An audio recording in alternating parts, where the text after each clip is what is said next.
I don't know why I'm telling this. Maybe because silence has grown heavier than the mountains around me. Maybe because when the wind stops, I still hear her voice. They say I lost my mind years ago. Perhaps I did. But no one who had seen what I've seen could have kept it. I used to live alone in a cave high above the valley.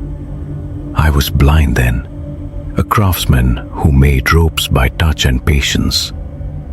Traders from the villages climbed the path to bring me food and coin, and I gave them what I had woven.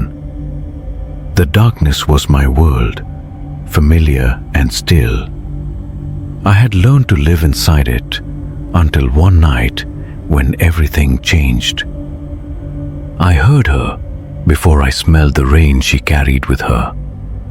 Her footsteps were bare, soft against the stone, and then I heard a voice, low, smooth, unlike any voice I had ever known.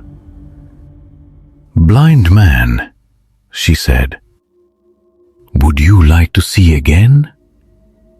Her words struck something deep inside me. I asked what it would cost. She came closer. I felt the cold of her breath on my cheek.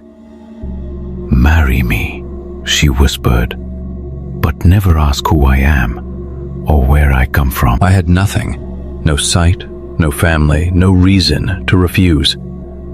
So I agreed. She touched my eyes, and the touch was both fire and ice. "Do not open them until morning," she said, and then she was gone.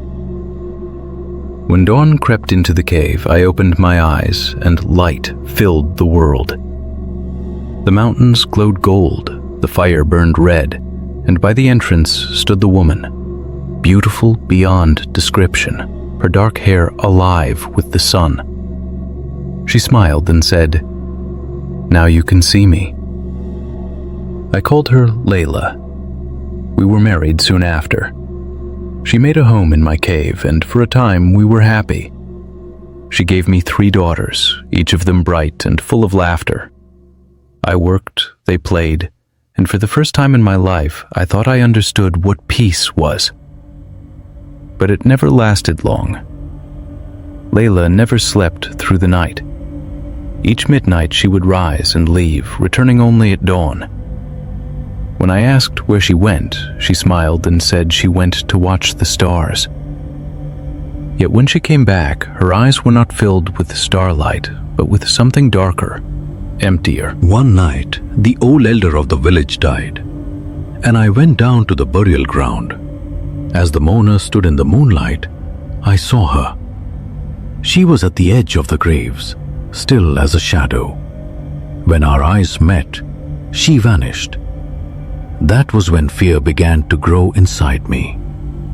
The next night I pretended to sleep. When she left the bed, I followed her. She moved through the valley without sound. Her feet did not touch the earth. She drifted above it, pale in the moonlight. I followed until we reached the graveyard. She knelt beside a new grave and began to dig with her bare hands. I wanted to run, but my body refused. Then she turned her head toward me. Her eyes were no longer human. She gasped, a sound too sharp to be breath, and then she was gone. At dawn I returned to the cave. She had not come back. A folded sheet of parchment lay at the entrance. On it, in her careful hand, were the words, "Our daughters are your trust. Do not seek me. Do not call me." Years passed. The girls grew into women, gentle and kind, but sometimes strange. I would wake at night to the sound of them whispering in their sleep. "Mother is calling," they would murmur. "She waits for us among the graves." The same dream, night after night. At last I went to an old hermit in the hills, a man said to know things hidden from the living. He listened in silence, then said, "Blood does not vanish. It hides, but it will show itself when the moon calls it home." He gave me a small flask of blessed water. "Let them drink," he told me. "You will see which one carries her blood." That night, I gave the water to my daughters. The eldest drank without pause. The second smiled and said it was pure. But the youngest, Layla's mirror, flinched as if the cup burned her hands. The water hissed where it touched her skin, and she fled into the dark. 3 days later she returned. Her eyes were distant, her voice soft. "I was with Mother," she said. "She says she cannot die." I followed her the next night, down the same path, through the same valley, until the fog opened over the graveyard, and there, in the mist, stood Layla. She had not changed at all. The years had not touched her. She was both beautiful and terrible, as if the darkness itself had taken form.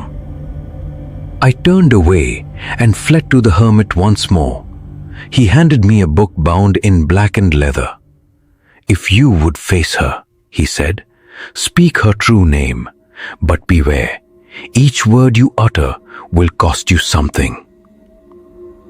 That night I waited until the moon rose above the cave. My daughters slept. I opened the book and began to read aloud. The air grew heavy, the cave trembled, the flame of my lamp bent and hissed, and then she appeared. Layla, my wife, my curse. Her eyes were full of sorrow and fire. "You broke your vow," she said. "You looked at what was forbidden. Our daughters are not yours alone anymore." She raised her hand toward me. "Come with me, Haroon, or lose them forever." I kept reading. The words clawed their way out of my throat, tearing at me as they came. She screamed, a sound that shook the stones. My daughters awoke, surrounded by light so bright it burned the shadows away. The walls of the cave split open into smoke, and behind her, a darkness swirled like a storm. She was pulled toward it, her voice fading as she whispered, "They were never yours alone." Then she was gone. When dawn came, the cave was still. My daughters slept peacefully, their faces human, their eyes calm. The air was clean for the first time in years. Yet sometimes, when the night grows too quiet, I hear her voice again. Soft, close, calling my name. I tell myself it's only the wind in the rocks, but I know better. She's waiting, somewhere beyond the dark, where promises never die, and vows still bind the living. And I wonder, when my eyes finally close again, will I open them to light or to her?